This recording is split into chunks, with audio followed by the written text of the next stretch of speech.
అందరికీ నమస్కారము. మనం ఎండోమెంట్ యాక్టు దేవాదాయ చట్టాలు 30/1987 చట్టాల గురించి ఇప్పుడు మనం తెలుసుకుంటున్నాం. అందులో భాగంగా ఇప్పుడు కంటిన్యూషన్ లెసను. ఇంతకుముందు కనుక మీరు చూడకపోతే వాటిని చూడండి.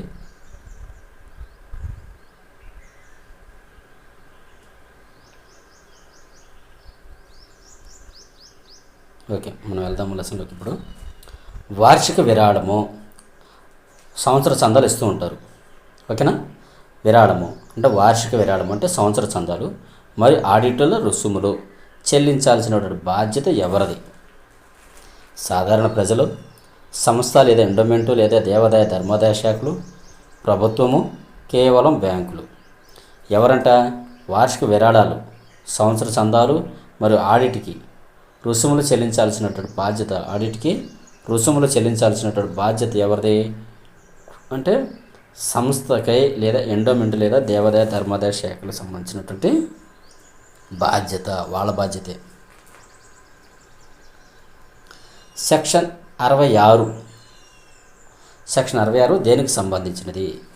స్థిరాస్తి లీజుకి, ఆక్రమణ తొలగింపులు, ట్రస్టీపై వాటా మదింపు, అప్పీల్కి వెళ్ళడానికి.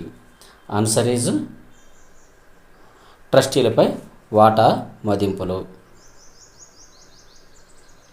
ఖర్చులు మొదలైనవి చెల్లించాల్సిన బాధ్యత ఎవరిది? ఖర్చులు ఉండే కదా, ఆ ఖర్చులు చెల్లించాల్సిన బాధ్యత ఎవరిది అని 67 తెలుపుతుంది. సెక్షన్ 65 ఏం చెబుతుందంటే ఖర్చులు చెల్లించాల్సిన బాధ్యత ఎవరిది అని తెలియజేసిన సెక్షన్ 67. ఎవరో ఆ బాధ్యత ఎవరిది అని అడుగుతున్నారు. ఎవరిది అంటే దాతలదా, సంస్థ లేదా ఎండోమెంట్దా, ఆడిటర్లదా, కోర్టు వారిదా? ఎవరిదంటే సంస్థ లేదా ఎండోమెంట్ వారిది.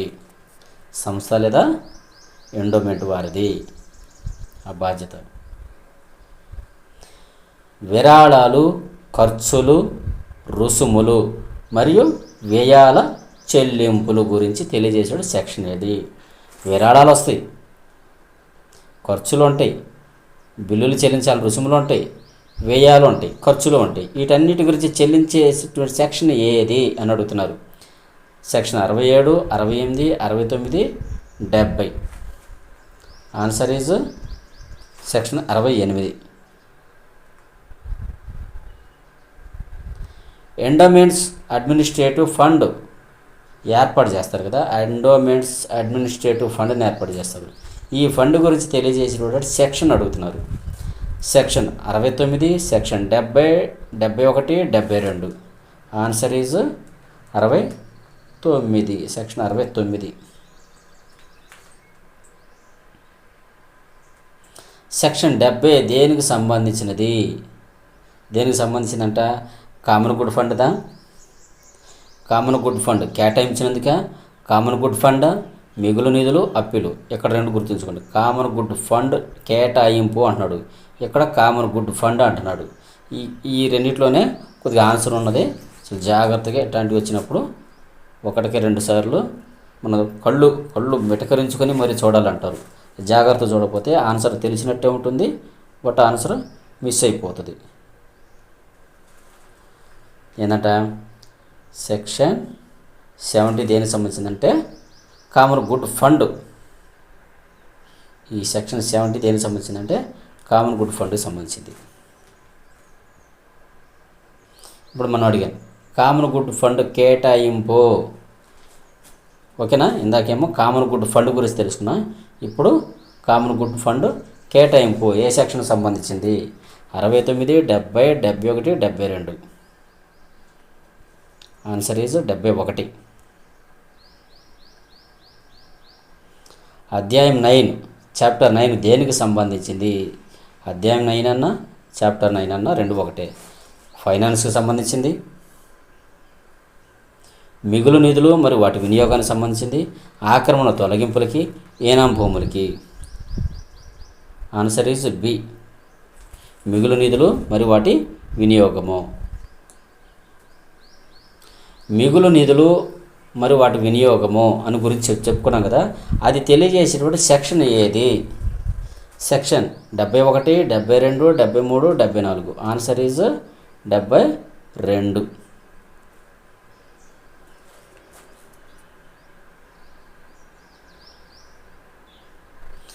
రద్దయిన ఎండోమెంట్ యొక్క ఆస్తులు మరియు నిధుల నిర్ధారణ వినియోగం గురించి తెలియజేసేటువంటి సెక్షన్ ఏది? ఏంటి? ఆస్తులు మరియు నిధులు నిర్ధారించారు. ఎంత నిధులు ఉన్నాయని చెప్పేసి క్యాలిక్యులేషన్ అయిపోయింది. ఎంత నిధులు ఉన్నాయని నిర్ధారించేశారు. వీటి వినియోగం గురించి తెలియజేసేటువంటి సెక్షన్ 71, 72, 73, 74. Answer is 73.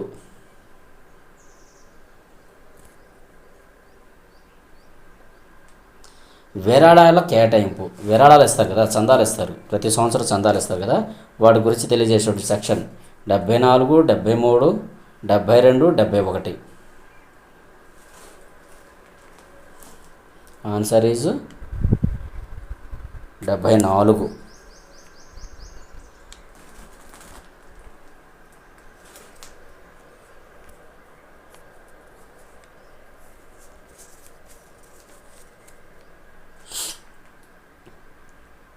అధ్యాయం 10, చాప్టర్ 10 ఏ అంశం గురించి తెలియజేస్తుందంట? ఫైనాన్స్ గురించి తెలియజేస్తుందా? ఏదైనా స్థిరాస్తిని అన్యాక్రాంత చేయడము మరియు ఎనాం భూములు తిరిగి స్వాధీనం చేసుకోవడం గురించి తెలియజేస్తుందా? మిగులు నిధులు నిర్వహణ గురించి తెలియజేస్తుందా? ఆడిట్ ఫీజు గురించి తెలియజేస్తుందా?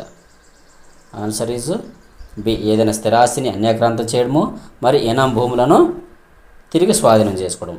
ఎవరన్నా ఆక్రమిస్తే, కబ్జా చేస్తే మరి వాటిని తిరిగి స్వాధీనం చేసుకోవడం గురించి అధ్యాయం 10 తెలియజేస్తుంది. కొన్ని సందర్భాలలో లీజులు ఏనాం భూములు అమ్మకం చెల్లదు అని చెప్పేటువంటి సెక్షన్ అడుగుతున్నారు ఇక్కడ. సెక్షన్ లీజుకి ఇవ్వటము చెల్లదు,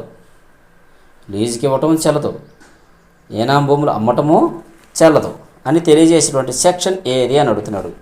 75, 76, 77, 78. ఏంటంట? సెక్షన్ 75. సెక్షన్ 75 పడమ్మా. 75 సెక్షన్ 75. ఓకేనా?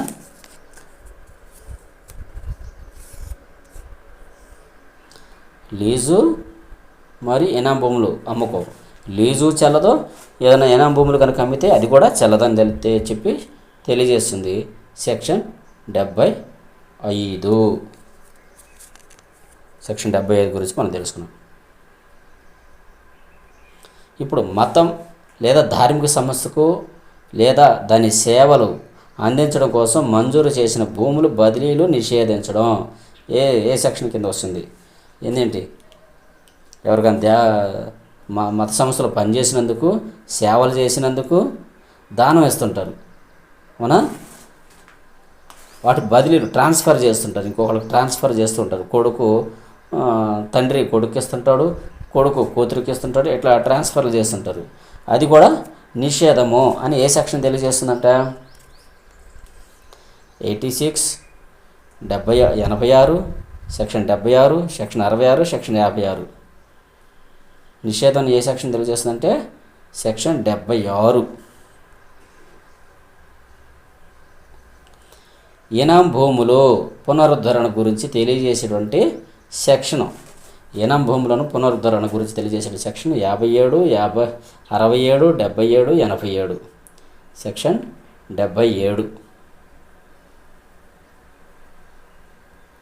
సెక్షన్ 78 దేని గురించి తెలియజేస్తుంది? సెక్షన్ 78 దేని గురించి తెలియజేస్తుంది? శిక్ష గురించి, అప్పీలు గురించి, లీజు గురించి, నిధుల గురించి. అవునా? అప్పీలు గురించి సెక్షన్ 78 తెలియజేస్తుంది.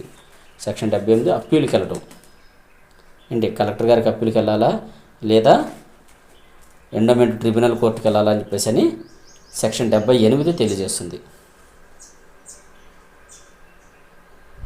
కొన్ని సందర్భాలలో స్థిరాస్తి కొనుగోలుపై నిషేధం విధించేటువంటి సెక్షన్ ఏది? దేవాలయాలకి స్థిరాస్తులు కొనుగోలు కూడా నిషేధమే. స్థిరాస్తులు కొనుగోలు చేయకూడదు దేవస్థానాల్లో అని తెలియజేసినటువంటి సెక్షన్ ఏది అని అడుగుతున్నారు. 79, 69, 59, 49. చూసావా, 79 నుంచి కిందకి డౌన్ అవుతూ వచ్చారు. 79 అంట, 69, 59, 49. కన్ఫ్యూజ్ చేయడం కోసం ఇట్లాంటివి అడుగుతున్నారు. 69, సెక్షన్ 69, సారీ సెక్షన్ 79, సెక్షన్ 79. కొన్ని సందర్భాల్లో స్థిరాస్తి కొనుగోలు నిషేధం గురించి తెలియజేసేటువంటి సెక్షన్ ఏది అంటే సెక్షన్ 79. ఇలానే దగ్గరగా ఆన్సర్లు చేసి కన్ఫ్యూజ్ చేస్తుంటారు. ఇప్పుడు మార్కు పోతుంది. స్థిరాస్తిని అన్యాక్రాంతం చేయడం గురించి తెలియజేసేటువంటి సెక్షన్ ఏది అని అడుగుతున్నారు. స్థిరాస్తిని అన్యాక్రాంతం అంటే కబ్జా చేయడం గురించి తెలియజేసినటువంటి సెక్షన్ ఏది అంటే 90, 80, 70, 60. సెక్షన్ 80. Answer is section 80.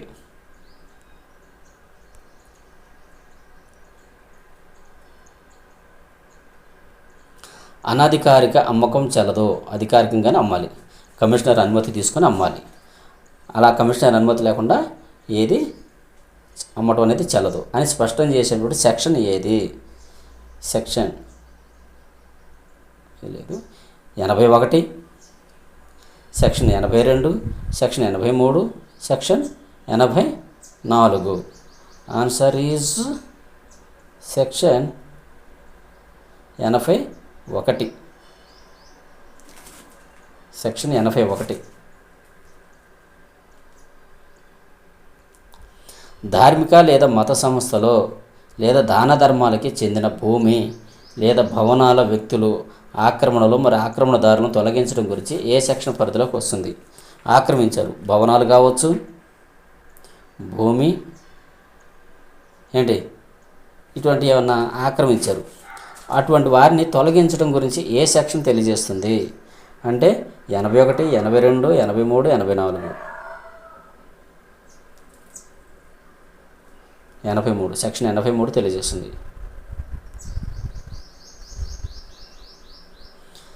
ఇప్పుడు డిప్యూటీ కమిషనరు ఆదేశించిన విధంగా ఆక్రమణను తొలగించడంలో విఫలమైనప్పుడు ఖాళీ చేయించే విధానాన్ని ఏ సెక్షన్ వివరిస్తుంది? డిప్యూటీ కమిషనరు ఆదేశాలు జారీ చేశాడు. వాళ్ళు ఆక్రమించుకున్నారు, మన భవనాన్ని లేదా స్థలాన్ని ఆక్రమించుకున్నారు, ఆక్రమణను తొలగించు అని చెప్పేసి అని ఈఓ గారికి అసిస్టెంట్ కమిషనర్కి జీవో పాస్ చేశారు. అయినా వాళ్ళు ఈఓ అసిస్టెంట్ కమిషనర్ ఇద్దరు విఫలమయ్యారు. అప్పుడు ఖాళీ చేయించే విధానాన్ని చట్టం చెప్పింది. ఇప్పుడు డిప్యూటీ కమిషనర్ చెప్పినా వినలేదు కాబట్టి ఇప్పుడు చట్టం చెబుతుంది. చట్టం ఏం చెబుతుంది అనేది ఏ సెక్షన్ అంట? ఏ సెక్షన్ తెలియజేస్తుందంటే సెక్షన్ 74, 84, 64, 54. ఏ చట్టం అంటే సెక్షన్ 84. సెక్షన్ 84 తెలియజేస్తుంది.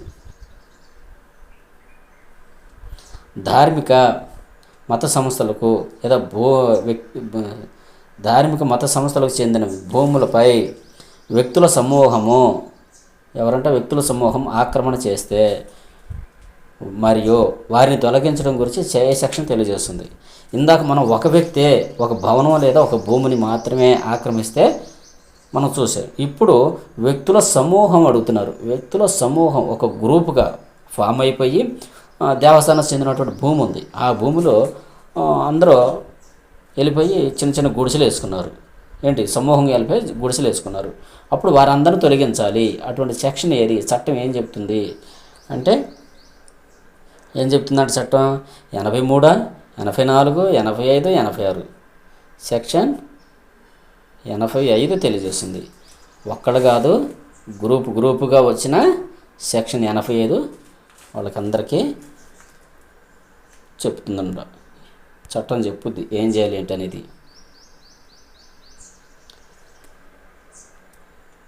ఆక్రమణలకు సంబంధించిన నేరాలకు శిక్ష గురించి తెలియజేసే సెక్షన్ ఇది. ఆక్రమణ చేశారు చెప్తున్న కొద్దీ, తప్పు అని చెప్తున్న కొద్దీ ఆక్రమణ చేశారు. మరి ఆక్రమణ చేసిన చట్ట పరిధిని ధిక్కరించారు కాబట్టి వాళ్ళకి శిక్షలు కూడా ఉంటాయి. వాటి గురించి తెలియజేసేటువంటి సెక్షన్ ఏది అని అడుగుతున్నారు. ఏదంట 83, 84, 85, 86.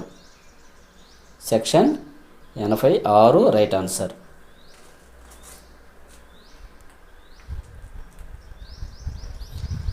చాప్టర్ 8 దేనికి సంబంధించింది? ఆక్రమణలకి, ఇనాం భూములకి, ఫైనాన్స్కి, అప్పీలకి. చాప్టర్ 8 అనేది దేనికి తెలియజేస్తుందంట?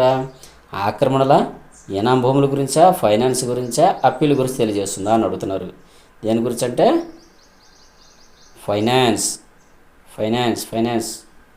అమౌంట్, డబ్బు గురించి, ధనం గురించి, ఫైనాన్స్ గురించి, మనీ. సెక్షన్ 69 ప్రకారం ఏర్పడే నిధి పేరు ఏమిటి? సెక్షన్ 69 ప్రకారం ఏర్పడే నిధి కామన్ గుడ్ ఫండా,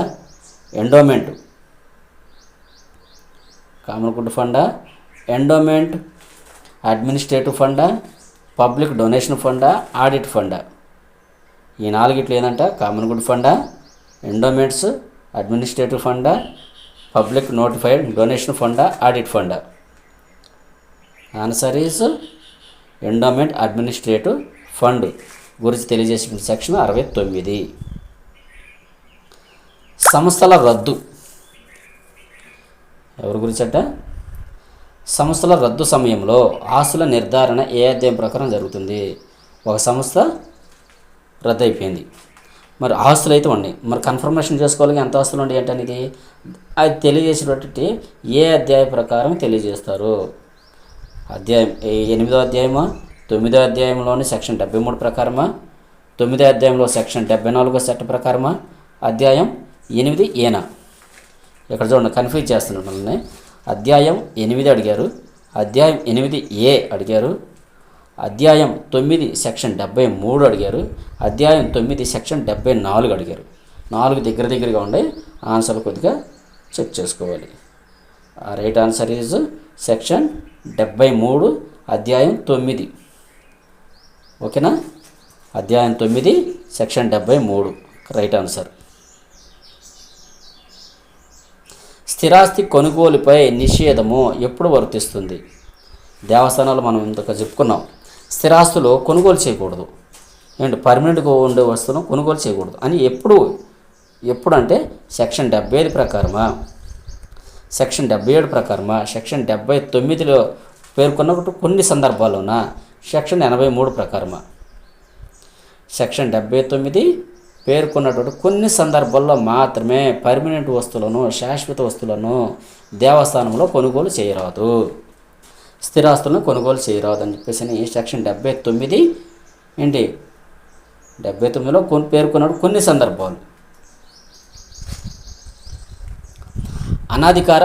అనాధికారిక అమ్మకం చెల్లదు, అధికారం లేదు అయినా సరే అమ్మేశారు, అటువంటి ఆస్తి అమ్మకం అనేది చెల్లదు అని ఎవరు చెప్తుంటారు? ఏ ఆస్తికి వర్తిస్తుంది? కేవలం వ్యక్తిగత ఆస్తులుగా, ధార్మిక మత సంస్థలకు చెందిన ఆస్తులుగా, ప్రభుత్వ భూములుగా, ప్రైవేట్ కంపెనీలుగా. అవునా? అనాధికారిక అమ్మకం చెల్లదు అని ఏ ఆస్తికి వర్తిస్తుందంటే ధార్మిక మరియు మత సంస్థలకు చెందినటువంటి ఆస్తులకు సంబంధించిన విషయాలకు మాత్రమే వర్తిస్తుంది. సొంత భూమి అయినా సరే తండ్రికి తెలియకుండా అమ్మితే తండ్రి ఒప్పుకోడు, తండ్రి సంపాదించిందే కానీ కొడుకు అమ్మితే ఒప్పుకోడు. అట్లాగే ఇది దేవస్థానం ఆస్తి కాబట్టి అనాధికారికంగా అమ్మడానికి వీల్లేదు. ఆక్రమణదారులను తొలగించే అధికారము ఎవరి ఆదేశాల ప్రకారము జరుగుతుందని సెక్షన్ 84 తెలుపుతుంది. ఆక్రమణదారులు ఉన్నారు, మనం చెప్పాం, సింగిల్గా వెళ్ళారు, తర్వాత కమ్యూనిటీగా కూడా వెళ్ళారు. సింగిల్గా వెళ్ళారు, వాళ్ళని ఖాళీ చేయించాం, ఆక్రమించారు. తర్వాత కమ్యూనిటీగా వెళ్ళారు, వాళ్ళకి చట్టం చెప్పింది. ఇప్పుడు ఎవరి ఆదేశాల ప్రకారం వెళ్ళాలి? ఇక్కడ ఎవరి ఆదేశాల ప్రకారము సెక్షన్ 84 చెప్తుందంటే లోకల్ పోలీస్ వాళ్ళ, మున్సిపల్ కమిషనరా, డిప్యూటీ కమిషనరా, కలెక్టరా, ఎవరో ఆక్రమణ తొలగించాలి, వాళ్ళు ఆక్యుపై చేశారు, వాళ్ళని ఖాళీ చేయించండి అని చెప్పేసి ఎవరు అధికారం ఇవ్వాలి? ఎవరు ఆదేశాలు ఇవ్వాలి అంటే డిప్యూటీ కమిషనర్ ఇవ్వాలి. ఆయన డిప్యూటీ కమిషనర్ ఇవ్వకుండా ఆ స్థలంలోకి వెళ్ళిపోయి ఖాళీ చేయండి అని చెప్పేసి ఎవరు కూడా వీళ్ళ ముగ్గురికి రైట్స్ లేదు. లోకల్ పోలీస్ వాళ్ళకి లేదు, మున్సిపల్ కమిషనర్కి లేదు, కలెక్టర్ గారికి లేదు. ఓన్లీ డిప్యూటీ కమిషనర్కి మాత్రమే అధికారం ఉన్నదని చెప్పేసి ఏ సెక్షన్ తెలుపుతుంది? సెక్షన్ 84 తెలియజేస్తుంది. ఎండోమెంట్ చట్ట ప్రకారము శిక్ష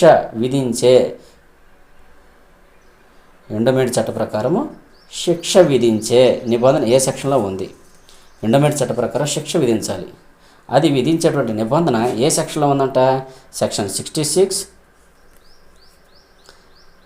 66, 76, 96, 86. ఓకేనా? ఇక్కడ ఏంటంట చూడండి, నువ్వు ఎంతగా ఉండి section 66, 76, 96, 86. Section option D correct. Section 86 ఎందుకంటే ఆక్రమణకు సంబంధించిన విషయాలన్నీ నేరపూరితాలను కలిగి ఉంటాయి. ఆక్రమణ అనేది నేరము అని తెలియజేస్తుంది. ఓకేనా? నమస్కారం. అన్నీ పర్ఫెక్ట్గానే నీట్గానే వచ్చినాయి కాబట్టి అందరూ బాగా చదువుకుంటారని ఆశిస్తున్నాం. Thank you.